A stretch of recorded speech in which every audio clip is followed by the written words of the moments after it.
From Kansas State University, this is Agriculture Today. Eric Atkinson with you. Here's what's coming up. Out of Iowa State University, Lee Schulz provides this week's commentary on the cattle market trends, during which he'll share a price comparison that he's worked up between the most popular beef, pork, and poultry cuts, and how beef demand remains strong, albeit at a higher price than the competition. Also today, K-State's Gregg Ibendahl talks about the revision that he has made to his forecast on final net farm income for 2021, as well as his income projection for 2022. Both have been adjusted upward. And on this week's Wildlife Management segment, K-State's Joe Gerken talks about the extension advisory services he provides for you landowners with ponds or other aquatic resources. Here on Agriculture Today.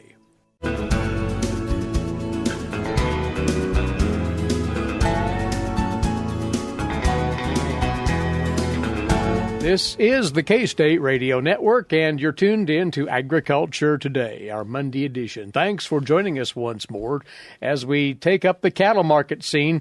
We talk with Lee Schulz now. Lee is a livestock economist out of Iowa State University. In a little bit here, Lee, we'll look at an analysis that you've just done on competing meats and how beef is faring in the price competitiveness side of this. But looking back at the trades this past week, a shortened week on the board because of the holiday, nonetheless, it's a very upbeat atmosphere, it seems. It was, Eric. If we start looking at cash fed cattle trade, we've seen steady to $2 higher. Actually, up here in the north late, we were $3 to $5 higher. I think we got some bids as high as 144 to 145. When you get down to Southern Plains, it was more in that 139 to 140 range. I think when you look up here in the north, we are very tight market-ready fed cattle supplies. We're seeing some, really good grading cattle. I think that's why you've seen these bids where they're at, as you've really seen that choice select spread widen out. That's really given a boost to those prices. From a bull standpoint, if you look at next week, I think, we're hoping to hold that or add another $1 to that. The futures market, I look at a lot of optimism there. That June contract is closing the gap a little bit as you look at what it's trading relative to April, as well as what it's trading relative to the deferred contracts. And then if you go all the way out to the April 2023 contract, this was just an observation I've seen. That level, which here ended the week at 156, just above 156, is higher than the annual average we had in 2014. So as you look at, we're seeing tightening supplies, and those prices are knocking on the doors of some of the highest we've ever seen from that annual standpoint. So I think that gives a lot of optimism to this market. What's interesting here, Lee, and looking at the futures expressly, the trend is to the upside despite the latest surge in corn prices. It is kind of contradicting there, especially when you look at the feeder cattle market, right? As we've seen, feeder cattle were higher this week with another uptick in corn prices.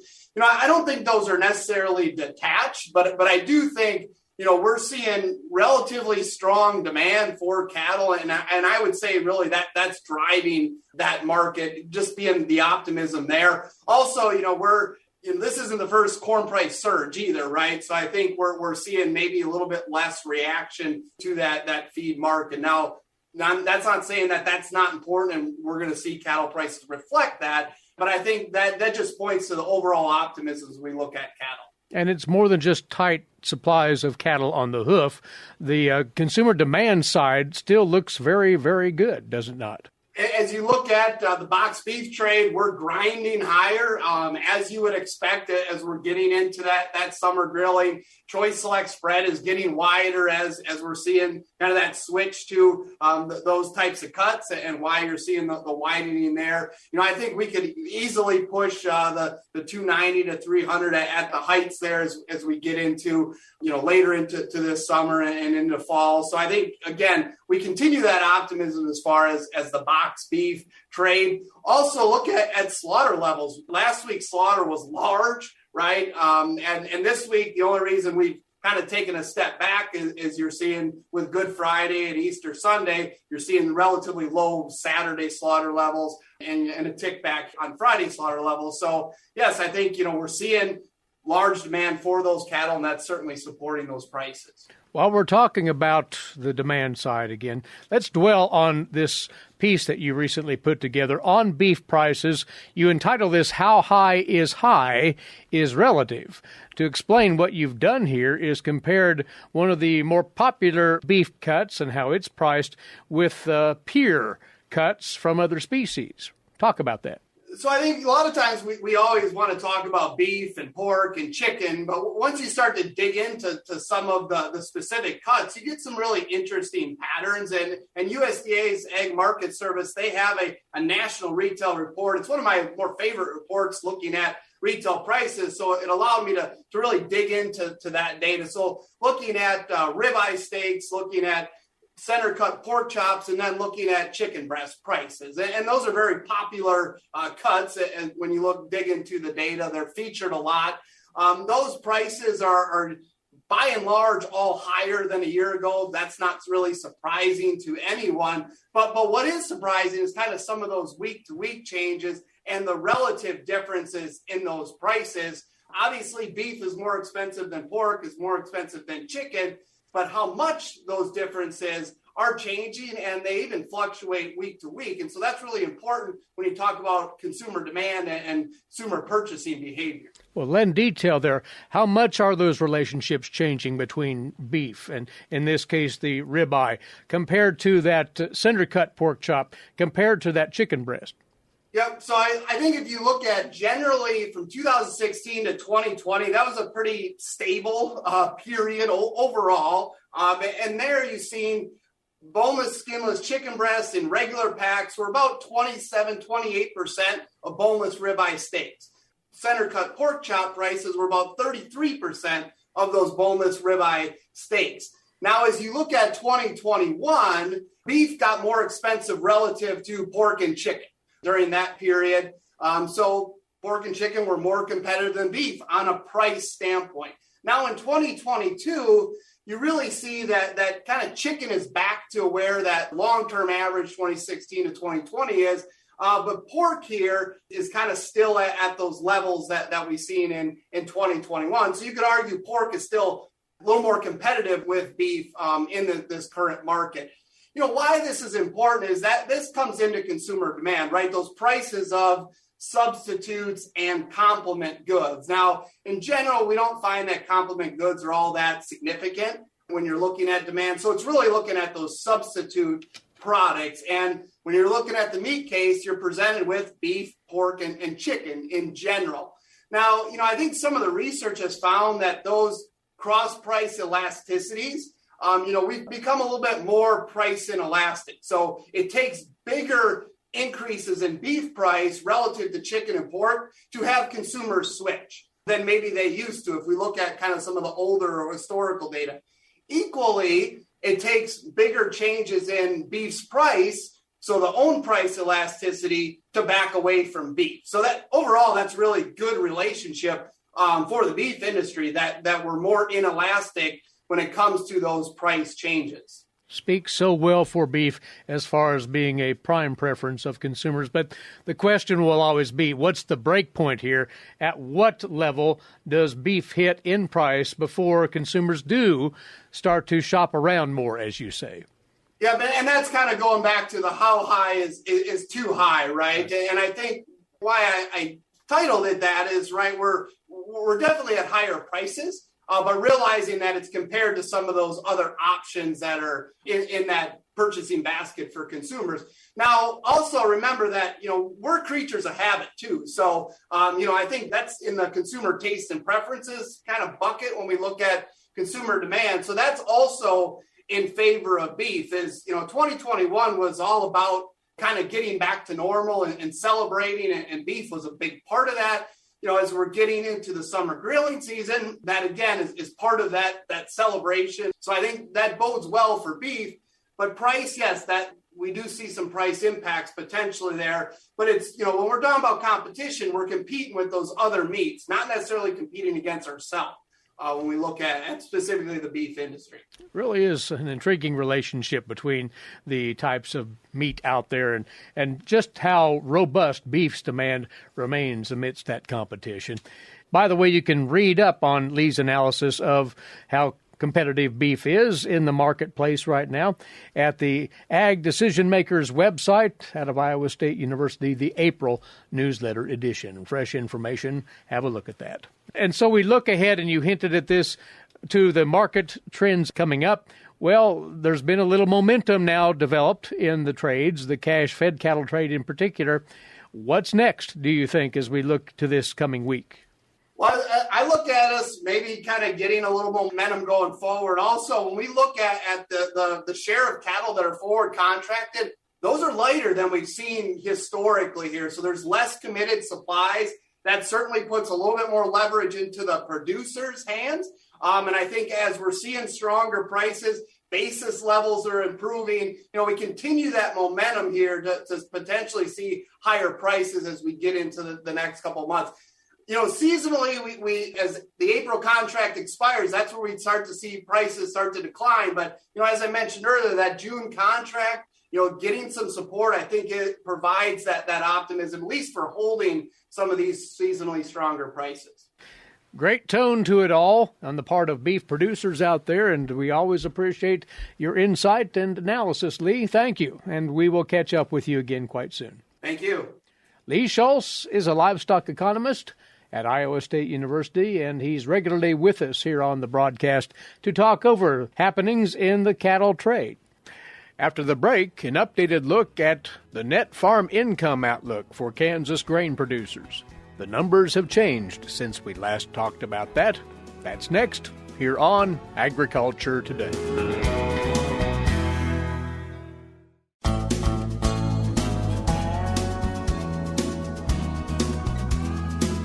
We're back now on this Agriculture Today. Well, not all that long ago, our guest was in to share information that he and a colleague in the Department of Agricultural Economics here at K-State had put together on net farm income, what was expected out of the 2021 numbers, and a projection for 2022, based largely on Kansas Farm Management Association data. Now he comes by to let us know that there have been modifications to those numbers. Gregg Ibendahl, farm management economist with K-State Research and Extension, is my side once more. Let's step back, if we could, Gregg, and refresh what was shared earlier in the year. You and Dan O'Brien, grain market economist at K-State, had worked up some numbers on net farm income for 21 and 22. What did you say back then? Well, at that time, that was the very early January. We went back and looked at the data we had. We had state grain prices through about, at least 3/4 of the year, and we had some good information about costs. So it's a good time to make a projection for 2021, and then we go ahead and kind of take the futures numbers and look at those and kind of project those out and make a very rough guess at 2022. So at that time, we were fairly confident that 2021 is, very likely to be a record net farm income for a lot of producers in the state. I don't want to say every producer, but certainly a good portion of them, just looking at what everything has happened. And that part of the forecast really hasn't changed a whole lot because, talking with my colleague Kevin Herbal, who runs our KFMA program, he has already got some projections in, even though we don't have the final numbers. And it's looking very promising for farmers this year. So this will probably be, I think, the 7th year in a row we've had an increase in net farm income. We kind of bottomed out in 2015, but every year it's been kind of stepping up. So 2021 is almost guaranteed to be record net farm income for most producers. But then we were looking in our forecast going into 2022, and then you start to see some of those effects of much higher input prices coming in. So, back in early January, at that point we had already seen fertilizer prices triple. We had seen herbicide prices go up, and really practically every expense item that a farmer would face wasn't looking too good going into 2022. So at that point in time, again, early January, and it was kind of basing up some numbers I've actually probably got back from December too, we were actually thinking there was going to be a big drop in 2022 net farm income, probably down more closer to what the 10-year average has been, which would be a tremendous drop for what we're expecting for 2021. Again, for the record, what you predicted back in January for 2021 Kansas net farm income, an average of $261,000 for the 2022 estimate $90,000. That was the drop that you were speaking of there. Some things have happened since that have altered the scene. Well, you look around the world, all kinds of things have been happening. So we have this Russian-Ukraine war going on and, much higher inflation going on now. So, and again, this whole Russian-Ukraine thing, Russia and Ukraine, they produce a lot of the wheat and they produce a lot of the fertilizer that comes out. So those things come into play. The effect on grain prices, though, has really, outpaced what's been happening on the expense side. So suddenly my forecast for 2022 is starting to look much better than what it has in the past. Let's lend some numbers to that. Step back to 2021 and how you think that might have improved mildly.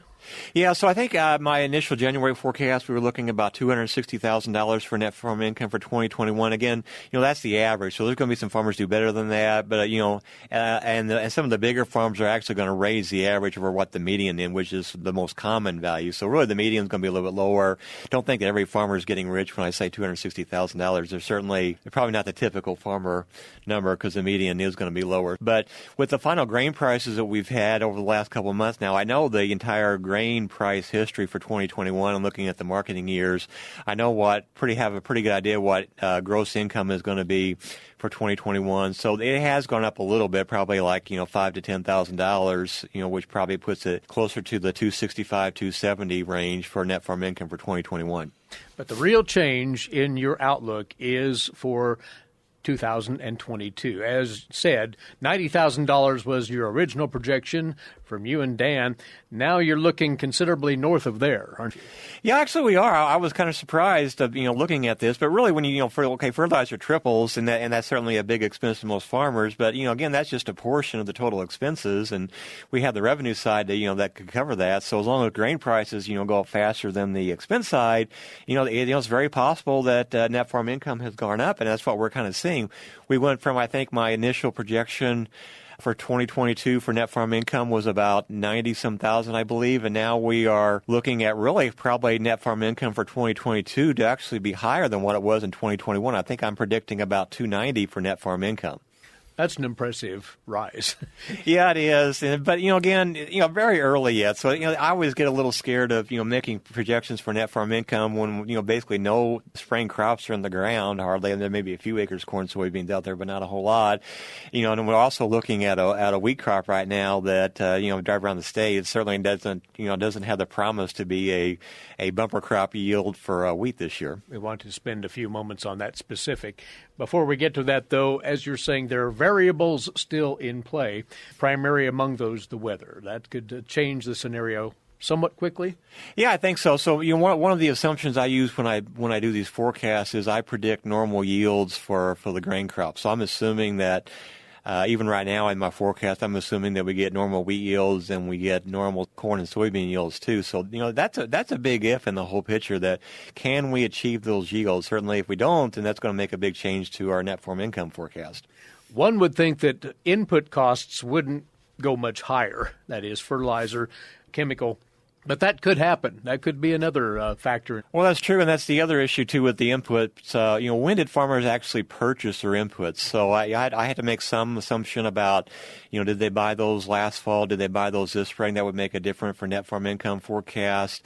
With the issue with machinery this year, in 2021 being a high year for net farm income, typically farmers would probably buy a fair amount of machinery last fall to kind of offset that. Well, there wasn't a whole lot of machinery sitting around equipment dealers this last fall, so really farmers didn't have that opportunity. Now, one thing they might have tried is to maybe book some of their fertilizer and such last fall as a way to help lower expenses. But talking to Kevin Herbal again, he tells me that co-ops said they could get them fertilizer, but they couldn't get them a specific type that they wanted here. They say, well, we'll give you some nitrogen, but it may not be a different kind than what you want. Well, what Kevin tells me is that if farmers can't specify a specific product like that, even though they may write the co-op a check, they really can't deduct that as a income tax deduction in that previous year. So that may have discouraged some farmers from actually maybe buying in the fall if they really couldn't write it off that way. So, that's a big if. When did these expenses occur? Did they actually buy them before they went up. I'm having my doubts about that because a lot of the increases for fertilizer actually happen kind of in the second half, but really, maybe before the time period that farmers may have been thinking about actually purchasing some of those things. And something else, Greg, you bring up in the article on this topic that you just put together, producers may have already advanced price a fair amount of their grain before these latest run-ups in prices. Yeah, that's very likely probably happened to lay some farms, so we don't know when they would have booked things in place. But, we as university professors, we always tell farmers, if you have a chance to lock in profit, you might as well take advantage of that because no use, you're putting yourself at risk for the markets turning down. If you can lock in a profit, that's a good thing. And I think a lot of farmers took us to heart and probably, booked soybeans and wheat or at prices probably below what they are now, which nothing wrong with that. I mean, they were certainly locking in really good profits, so you can't fault a farmer for locking in profits. But, as you mentioned earlier, it could be the difference between, whether you booked in $14 soybeans or $16 soybeans. I mean, you're still making money at $14 soybeans, but, there's $2 you've left on the table, too. I mean, I don't really see how you can kick yourself for doing that, but that's just kind of the nature of marketing and farming.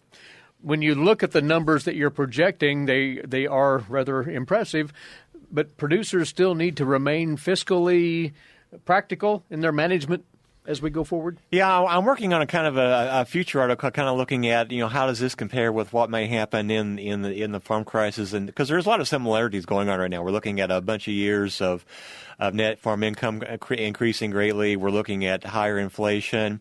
The one thing I think we're kind of missing out of the picture with the comparison back to the 1980s is farmers really haven't run up debt as much as they did back in the 80s. So that could be something to watch out for. I expect with, this seventh year of net farm income increases and potentially an eighth year next year that we're going to continue to see a steady rise in land values. And, if farmers are looking to expand or take on some extra land or something, there's some opportunities for farmers to take on more debt. And I don't know if that's a really good thing to do right now, especially with interest rates increasing. That's the thing that makes me think that might push us into a new farm crisis if farmers actually take advantage of all this equity that's showing up on their balance sheets and actually try to add debt. I don't know if I would really, push the debt side too hard right now. All right. Well, the article, An Update to Net Farm Income Projections for 2022. We'll cover all of this in detail at agmanager.info. Before we let you go, you are working on something else on expected returns to wheat production. Yeah, I've been looking at the models of the data that comes out from the USDA. I developed a model last year where I looked at trying to predict yield of wheat based on what the crop conditions are. And with that weekly data, I can put that out every week. So right now, based on what growing conditions are, and you can just see that driving around the state and looking at soil moisture, it's pretty dry. So right now, my initial projection is looking at probably about 3 bushels below trend line yield. But you'll be continually updating those numbers and posting them on agmanager.info. Greg, we'll talk again soon. Thank you. All right, thanks. He's a farm management economist with K-State Research and Extension, Gregg Ibendahl. See all that he's put together at agmanager.info. And we'll be back on this Agriculture Today.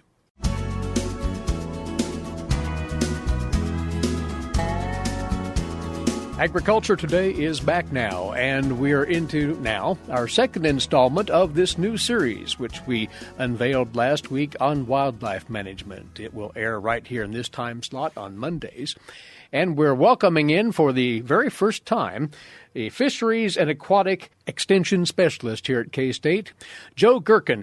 Joe, thank you for participating in this series. Yeah, thanks for having me. I'm excited to be here, excited to be part of this. And our purpose mainly here today is to let folks know of the services that you provide under the extension hat here out of K-State. But you are a returnee. You were here once before and have come back, right? That's right. So about 7 years ago, I guess now, I was at K-State, graduated from the Division of Biology with a Ph.D. After that, my wife and I decided to move down to the University of Florida. We were there for a couple of years and just decided we missed the great state of Kansas. So this position came open. It's kind of a dream job for me. So here I am and happy to be here. And you are teamed up with Drew Ricketts, whom we visited with last time out. He's handling what you term the terrestrial questions, and you're handling fisheries and aquatics. Yep. Encompassing what? Sure. So if it's dry, Drew handles it, and if it's wet, I handle it. It's kind of how we like to say. So, a lot of the questions that I get are fisheries related, a lot of fish questions. How do I get bigger fish in my pond? What fish do I put in my pond?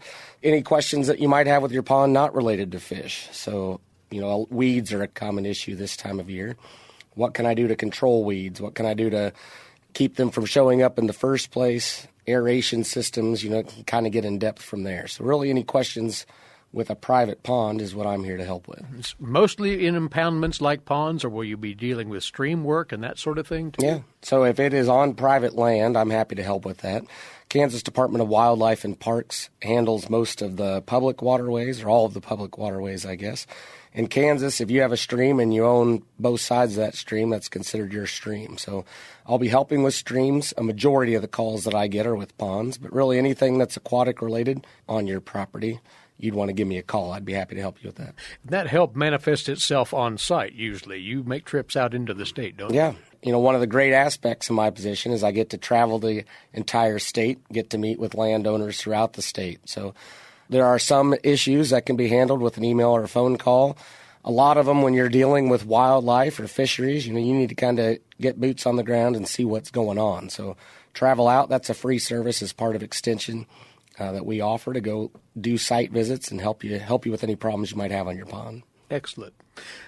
We're edging deeper into the spring now, so looking a bit forward, what are you anticipating in as far as some of the things that landowners might be contending with their local ponds or other aquatic sources? Yeah, so the first thing that I've already mentioned are the weeds. Yeah. You start to see a lot of filamentous algae, people call it moss, start to show up, and that's generally a concern. Once it starts to get out of control, it's hard to kind of tame back down.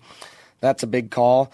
I get a lot of people calling about wanting to know how to get a 5 or 10 pound bass in their pond. They have a bunch of 10 or 12 inch bass. Generally, you just have to harvest them, go fish more and have more fish fries is kind of what I tell people there. Those are kind of the main calls. There's a lot of oddballs too. So Some people might have, I just got a call the other day about someone having too many frogs on their pond. So how do you handle that? So, really, if you think it's a problem or the landowner thinks it's a problem, reach out to your local extension agent or reach out to me, and I'm happy to help you with it. So that's kind of what we're doing here. We're just here to help. And your work is complemented with loads of extension information that's online and otherwise in this arena, right? Right, yeah. So we have there's a wildlife extension page, which we recommend you go to. Lots of helpful resources there. Your local extension agents, we share a lot of information back and forth. If you have a problem, that's where I would reach out to first, as your local agent. And then if you want to get more information, reach out to me or reach out to Drew, depending on what the issue is. Very well. We'll welcome you back in 2 weeks and see what's on your mind and on the mind of landowners as they manage their aquatic resources. Sounds great. Joe, thank you. Appreciate you letting me be here. Joe Gerken. Joe is a fisheries and aquatic extension specialist here at Kansas State University. And he'll be a regular contributor to our series each week right here on wildlife management. And our time is away once again. Thanks for listening in. Eric Atkinson, this has been Agriculture Today over the K-State Radio Network.